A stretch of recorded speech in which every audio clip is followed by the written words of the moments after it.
Thank you, sir. I will say this, Mr. Wray, I'm one of those sheriffs that will be very blunt with you today. That's right here. I've had an opportunity to look at your testimony, lots of stuff, and hear about numerous task forces, crimes being committed against children, including even infants and toddlers, MS-13 gang members coming across the open southern border, the poisoning and killing of the American people with fentanyl, the sex trafficking, the human trafficking.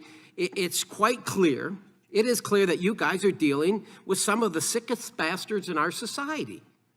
I have an article here from CNN in January 2022 calling the January 6th investigation the biggest investigation in FBI history. And what shocks me about this, quite honestly, is that you don't mention January 6th.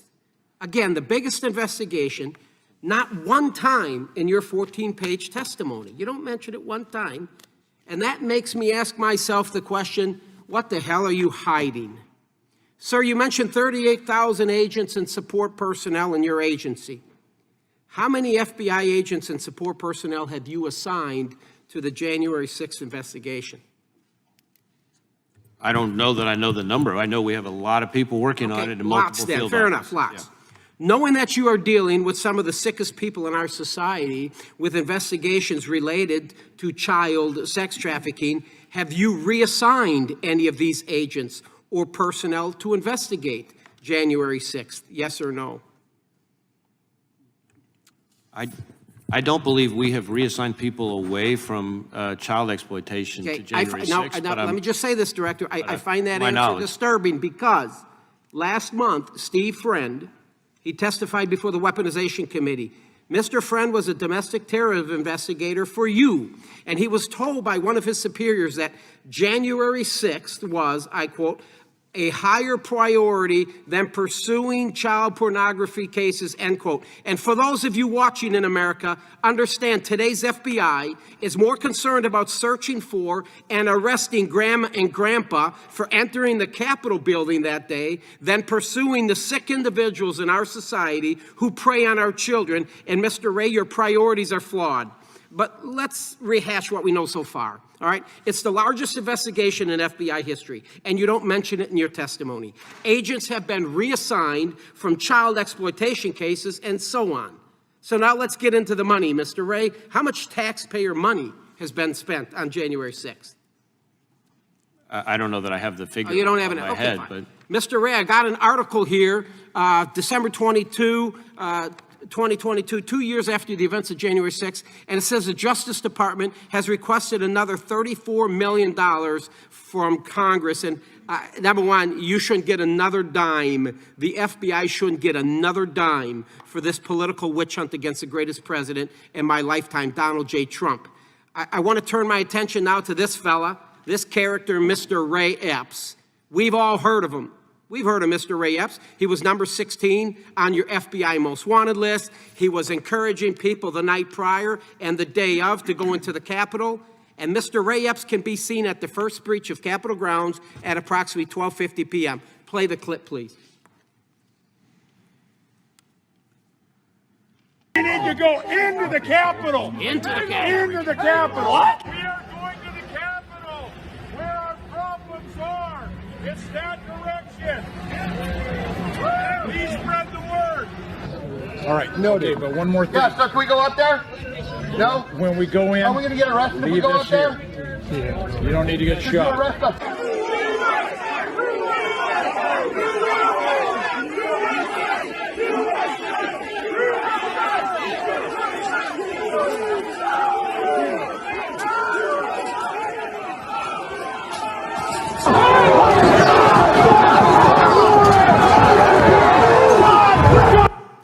There he is, breaching the line, going in at the first breach into the Capitol grounds, the restricted area. Mr. Wray, you have arrested hundreds of people related to January 6th. And there have been people arrested for breaching Capitol grounds. Couey Griffin is an example. Rachel Genko is an example. And then we go to Mr. Brandon Strecka. Brandon was arrested for disorderly and disruptive conduct, which included yelling, I quote, "Go, go, go," as rioters tried to enter the Capitol. These three never went into the Capitol. They never assaulted anyone. So let's be honest with each other. There is very little difference between the actions of Wray Epps and Brandon Stricka that day, but yet Stricka was arrested and Epps wasn't. Epps also testified to the January 6th committee. He was back at his hotel when video evidence showed that he wasn't. He lied. He was on the Capitol grounds just as Brandon Stricka was. Epps even texted his nephew at 2:12 p.m. and said, I quote, I was in the front with a few others. It was on the video. I also orchestrated it. Now look into the camera, sir, when you answer my next question. Are you going to arrest Mr. Epps, yes or no? I'm not going to engage here in a discussion about individual people who are or are not going to be prosecuted. Can I get a commitment? You just watched the video. I'm an old law dog. I understand a little bit about probable cause. He did very little. There was very little difference what he did and Mr. Stricka. You can see him. He's encouraging, I almost think he's inciting a riot. He's encouraging people the night prior to go into the Capitol, the day of, go into the Capitol, and he was at the first breach, and he breached the restricted area. Everybody, a lot of people getting arrested for not going into the Capitol, but they're in the restricted area, but yet, Wray Epps, who many people feel, fed, right? And there's a lot of clout over this. So my point is this. You arrested a lot of folks for unlawful activity. You just saw the video, and I will tell you, Mr. Wray, if you don't arrest Mr. Epps, there's a reason behind it. I believe you know what it is, and it appears to me you are protecting this guy.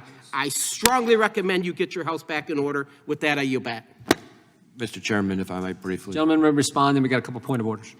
It is Not never, unanimous consent, excuse me. Go ahead. it has never been appropriate for an FBI director in congressional testimony to be weighing in on who is or isn't going to be arrested and who is or isn't going to get charged, which is a prosecutor's decision.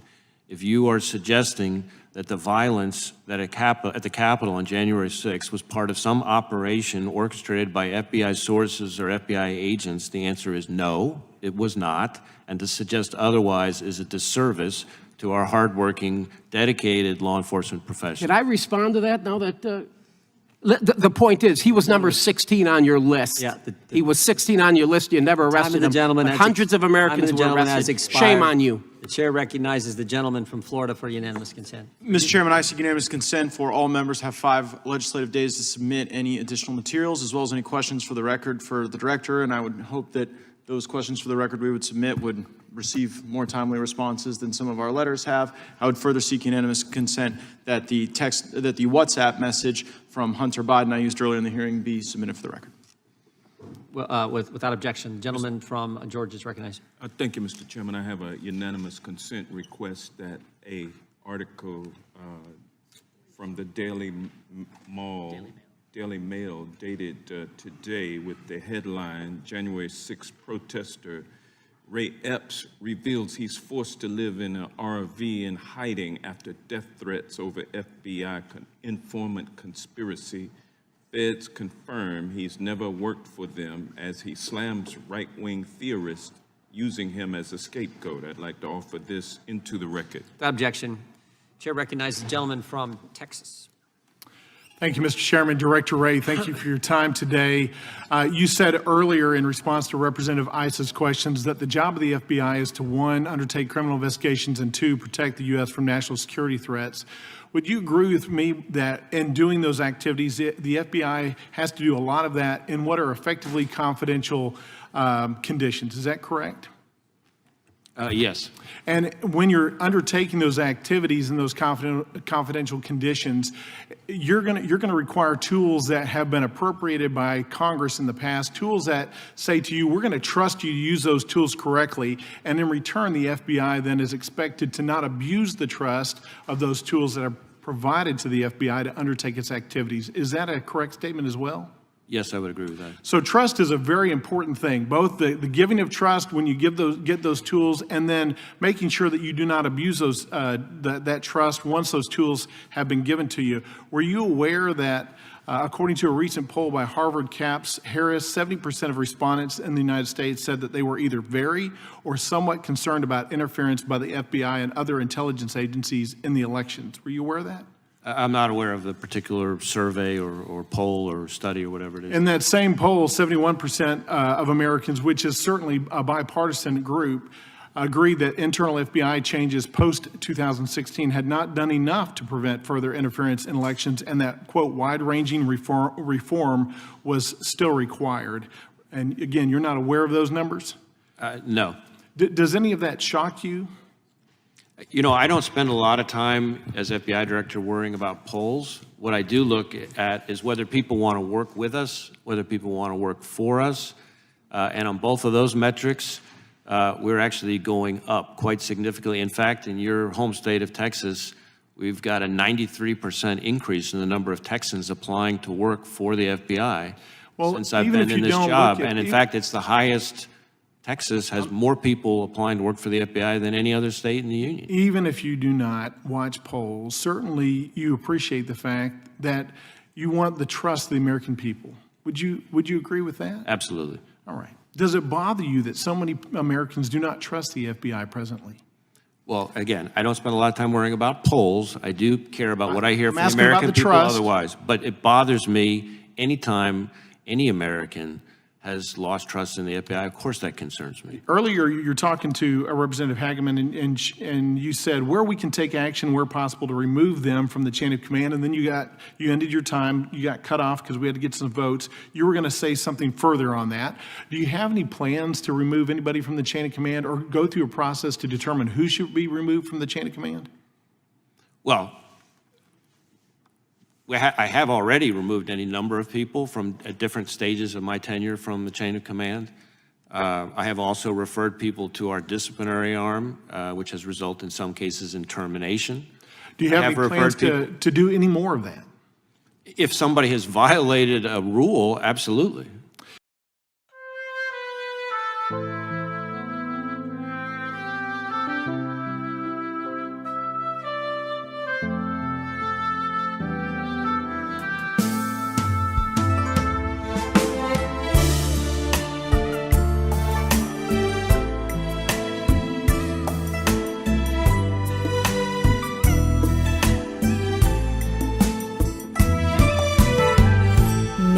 Gặp nhau như lúc mới quen ban đầu, cớ sao anh ngập ngừng. Nhà tôi đơn côi, mời anh ở lại, kể chuyện tha phương chưa lần phai nhớ thương. Mang tâm sự từ thuở thiếu đôi tay mềm, biết nơi đâu mà tìm. Nhiều đêm cô đơn tựa sóng cửa nhỏ, nhìn ngoài mưa tuôn sao nghe lạnh vào hồn.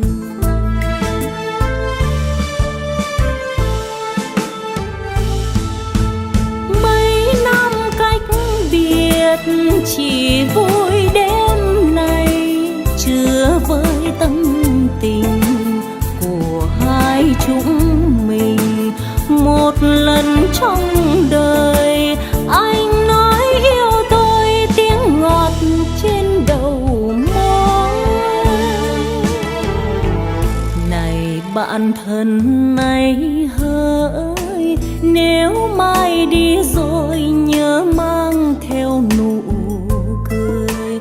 Còn tôi đêm mơ, còn tôi đợi chờ, thì dù xa xôi tôi vẫn là của người.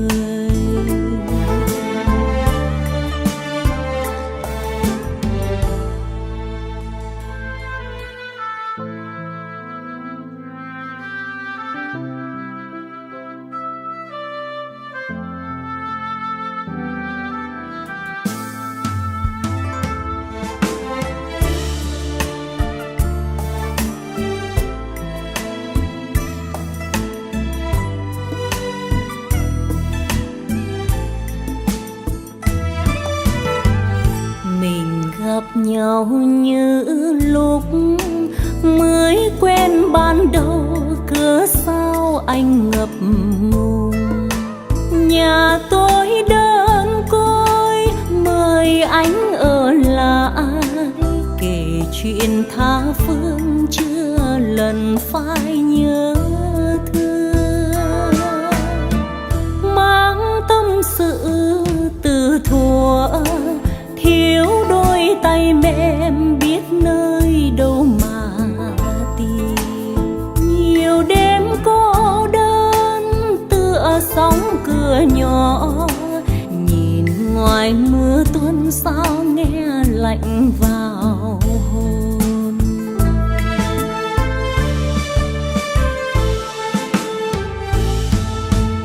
Mấy năm cách biệt chỉ vui đêm nay, chưa với tâm tình của hai chúng mình.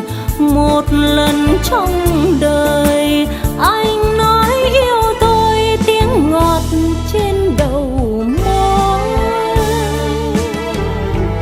Này bạn thân này hỡi, nếu mai đi rồi nhớ mang theo nụ cười. Còn tôi đêm mơ, còn tôi đợi chờ, thì dù xa xôi tôi vẫn là của người.